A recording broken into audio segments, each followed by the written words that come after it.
Hello and welcome to this PAC CXP Group webinar, where we'll be discussing the topic of blockchain in manufacturing. I'm Sarah Wilson, I'll be moderating today's webinar. I'm joined by Principal Consultant Joachim Hackmann, who will be your host for today. If you have any questions during the webinar, please use the chat function and we'll spend some time at the end answering as many of your questions as possible.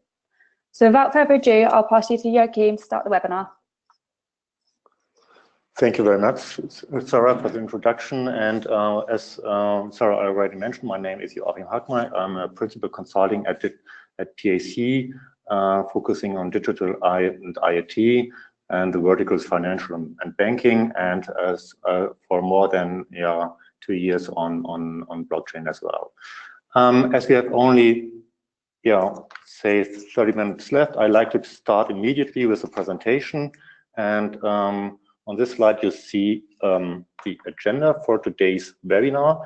I'd like to give you a short introduction on the basics of blockchain, talk a little bit about strengths and weaknesses of the blockchain technology. Then we will cover a little bit the operation models, as there are public, private, and consortium blockchains. I will give you a short introduction about the main blockchain platforms, Ethereum, Hyperledger, and IOTA, and then present you some use cases of blockchain usage in manufacturing and industrial IoT. And last but not least, there is a conclusion or comment about this topic of today's webinar. Okay, let's start with the basics. As the majority of you might have heard or know, there is the Bitcoin or blockchain is a base technology of the cryptocurrency Bitcoin, which in turn was invented with the goal to establish a direct peer-to-peer network that connects the sender and receiver of money directly, and to avoid the long way over an intermediary like a bank, which entails additional costs, additional process steps, and of course additional time.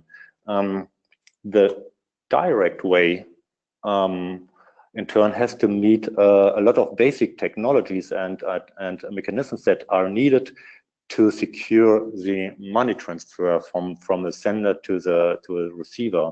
For example, the Bitcoin technology or the blockchain, the underlying blockchain technology, has to solve the double spending problem, that which means that the receiver of a Bitcoin must be certain that the Bitcoin has really the ownership and does not exist twice or multiple times, and that the sender does not have a copy of the Bitcoin.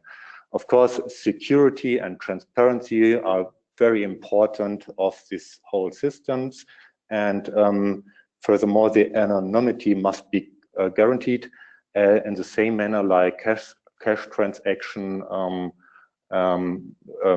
as it allows people that do not know each other to make their business over this Bitcoin environment, within this Bitcoin environment. Furthermore, several fiscal requirements must be met, for example, the inflation and the money supply, which means that currency generates continuously more Bitcoins. One very important technology of the Bitcoin blockchain is the mining process. I don't want to dive deep into this, only a few words. The mining process ensures that every blockchain is absolutely fixed to the previous one, which makes changes in old entries impossible, as it would need huge amounts of computing power and therefore huge amount of energy, which makes the changes very expensive. And furthermore, the mining process verifies, for example, the change of the ownership of a Bitcoin. Part of every mining process and of every mining of the miner network is the evaluation that the sender of a Bitcoin is really the owner and has the right to pay the receiver of the money. Simply spoken, this mining technology is a solution for that brings trust in an environment where unknown people exchange values like money, and where mistrust among the participants is inherent. So it's very important to understand that the mining process is a key element in an untrust environment. Okay, let's talk about the strengths and the weaknesses of Bitcoin's blockchain technology. First of all, it's a very secure environment, as this blockchain technology uses a very strong encryption with a key length of 256 bit. And through its chain of blocks in which data and content is stored, the blockchain entries are immutable and therefore tamper-proof. What I did not mention until now is that all the blocks are distributed across a network of nodes and of mining companies or miners. Everyone can participate and store the whole blockchain on its own computer. So he can receive every time every new generated block. And this functionality makes the technology provides high availability and very high transparency, as every data is replicated across the whole network. Blockchain provides anonymity, as everyone can participate without permission needed. And as every entry is stored in a chronological order, blockchain solutions are very good for tracing purposes. And of course, it's designed as a peer-to-peer network without the need of an intermediary. But the blockchain technology has some serious weaknesses. First of all, it's size of the blockchain. Currently, it's 170 gigabyte, and it's ever increasing, and therefore not, for example, not suitable for small devices with limited storage, as they are usually used in edge environments. The energy consumption is very high, and the throughput is very low. The public blockchain can manage only 8 transactions per second. If you look at credit card processing companies, these companies can perform up to 10,000. And the regulatory status is unclear. As you might have heard, the GDPR came into force at the end of May, and this rule contains the right to be forgotten, which in turn is immutable, which is not compatible with the immutability of the blockchain. And blockchain technology comes with some settlement risk, because this technology does not define any specific time for the validation process. This means that there is an always existing waiting list of unconfirmed transactions, which of course is not suitable for payment processes or B2P purposes. Okay, let's go ahead to a comparison of different operation models. The blockchain we have discussed so far was a public one. It's usually used for cryptocurrencies. Further blockchains operation models are available. For example, the private blockchain model, which means that a limited group of participants or organizations have the right to access the blockchain, the network of blockchain, and to make entries and to view the entries of the blockchain. And furthermore, there's a combination of both of the public blockchain and the private blockchain called consortium blockchains. It has an inner circle with a defined group of people or organizations that have the right to access and write new entries in the blockchain, and with an outer circle of participants that can view the entries on the blockchain. All of these operations models have specific advantages and disadvantages. We have already discussed the advantages and disadvantages of the public blockchain. I want to highlight only one more disadvantage. That's the risk of the fork. This means that the single strain of blockchain can be split in two. This has happened already and was made to solve specific problems and to make an upgrade of the technology. This has some disadvantages because it means that there are two competing versions, which can in turn be challenging because further developments might be incompatible and two different cryptocurrencies arise. In private blockchains, the participants usually know each other as they are business partners, and but the transactions usually are encrypted or anonymous. And because it is a trusted environment, no complex consensus processes are needed, which in turn means that there is no need for transaction fees, which makes it very suitable for the usage in tracking and tracing and, for example, in industrial IoT environments. However, private blockchains are managed by a group of organizations or by a single entity, which adds again a kind of intermediary to this network.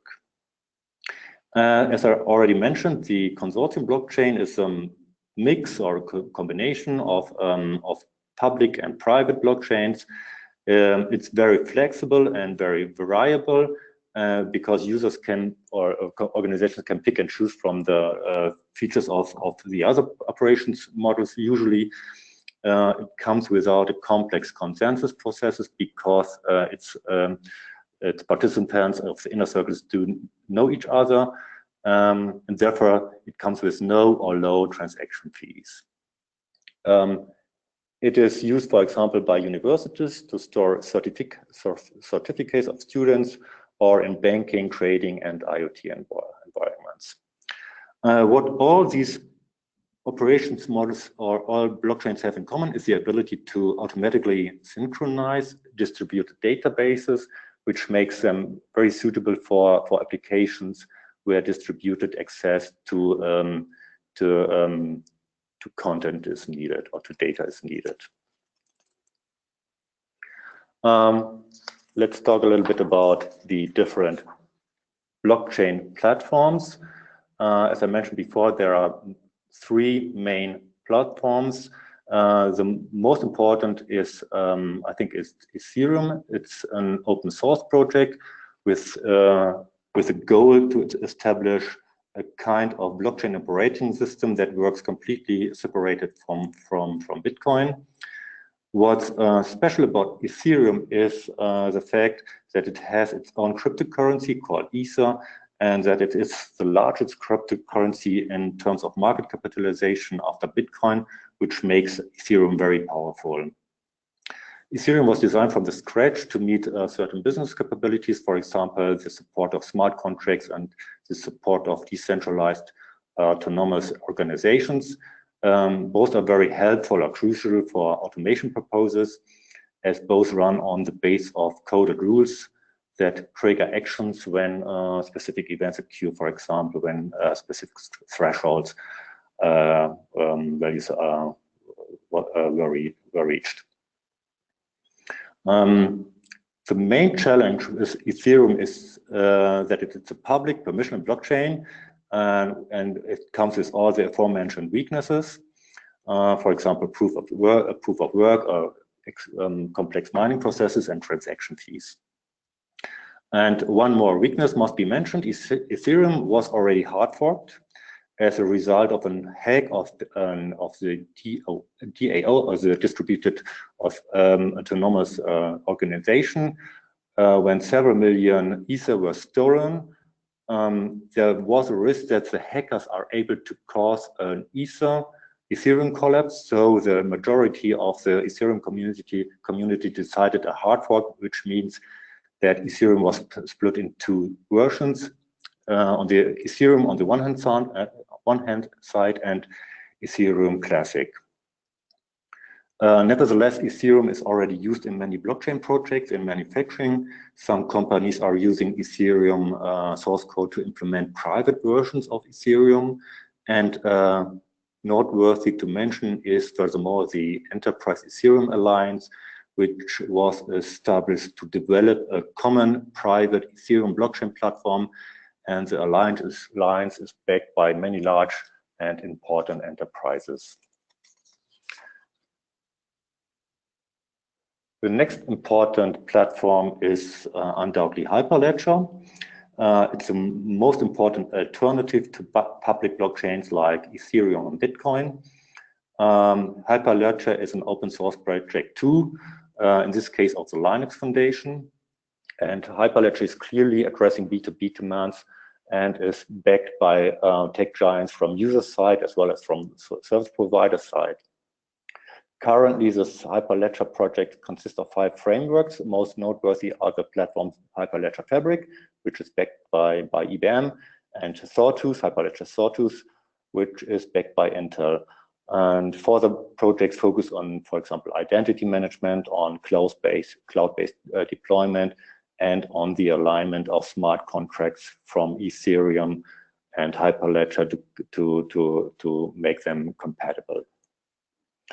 Hyperledger has gained momentum since IBM published its first production-ready release of Hyperledger Fabric. Since then, many large suppliers and user organizations have stepped into B2B projects based on Hyperledger Fabric. Nevertheless, important capabilities are missing. For example, in terms of token exchange or money exchange, there is no cryptocurrency. The interoperability is open, and currently there is no cloud-based deployment functionality.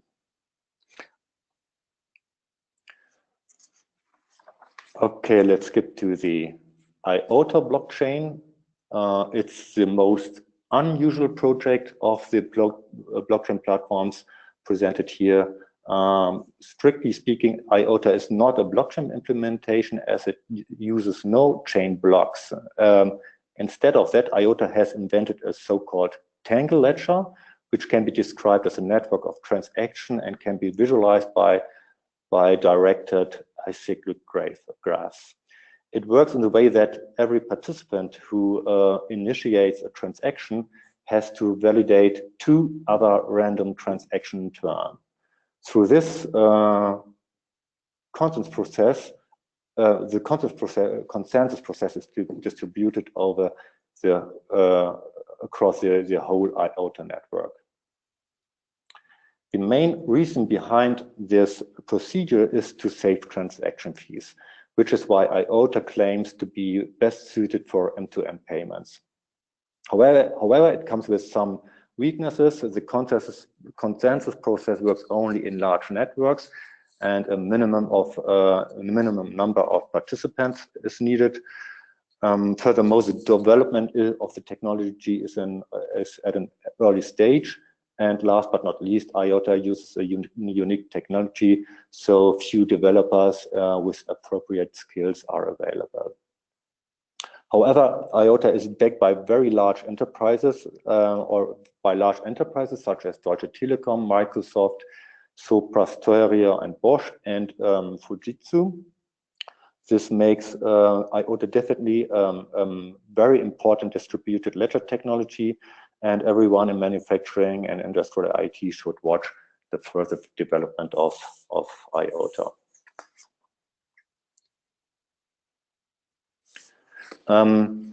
When we look at the blockchain usage in different verticals, the energy industry on here shown on this side, on the left-hand side, is certainly one of the most important and interesting fields.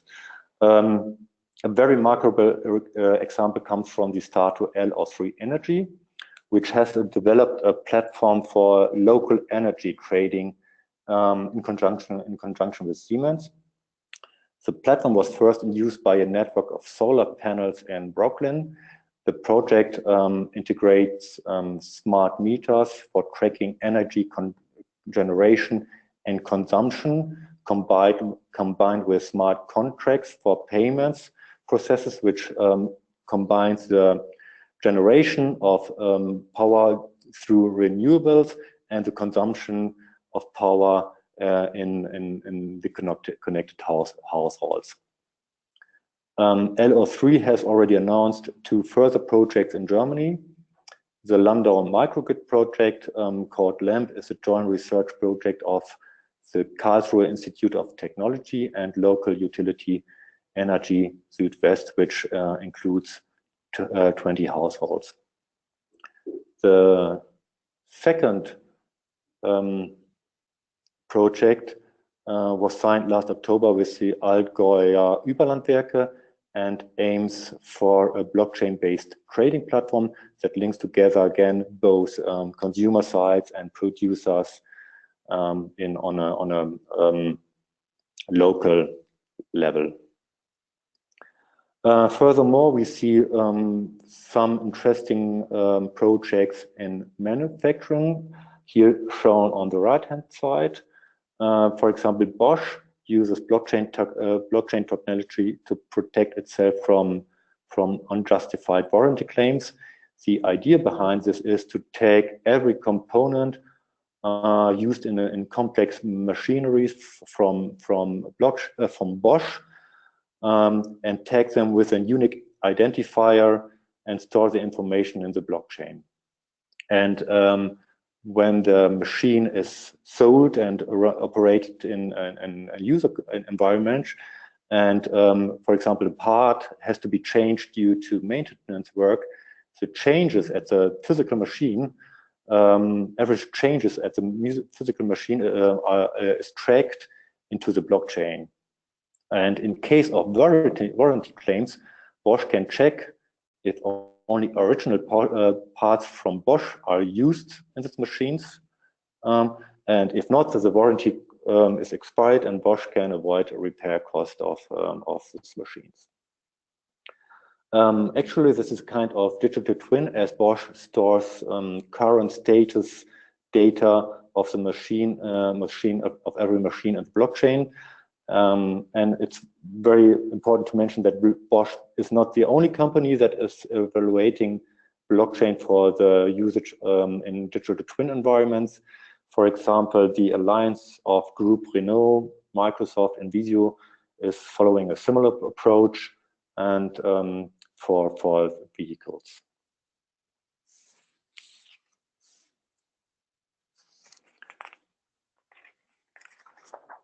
On the left-hand side, you can see some examples from the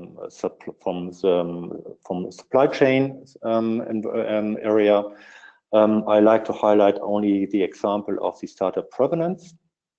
The company is working on a blockchain-based solution to secure traceability of information related to the products, for example, certificates of origin. Every product will get its own digital passport that proves the authenticity and their origin. The distributed ledger technology in this case is used to create a record of the life cycle of all physical goods used in the production process. Furthermore, we can see great interest in the use of blockchain technology in additive manufacturing, here shown on the right-hand side. For example, the research project Sample combines encryption with blockchain-based license management for 3D printing. The Sample application compares the number of licensed jobs, print jobs, with the number of print jobs that are already printed. Simply spoken, it's only a counter of print jobs. In addition to this, each print is marked with an integrated watermark or RFID or QR code. So, and this is stored as an identification number in the blockchain, which makes every 3D print traceable. Airbus is a very important industry partner of the Sample project and is already evaluating this technology for 3D printing of spare parts at distributed maintenance locations, which are often operated by external partners. Okay. I like to skip this slide as we have only a few minutes left. I think this slide is mainly self-explaining. Perhaps I can highlight only a few questions that are very important in the decision process of whether to use blockchain or DLT technology or not. I think it's very important that the application has a need to exchange digital values, that several partners are involved in the process of this exchange of value exchange, and there is a need for a distributed but common view on the entries. Okay.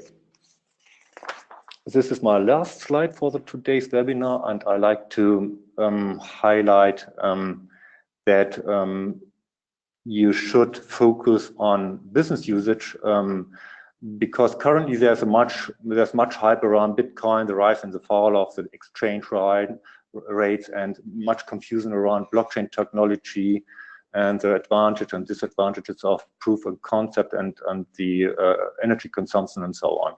But have in mind that blockchain is only an enabling technology like cloud computing, and don't stick with all these technology discussions around technology.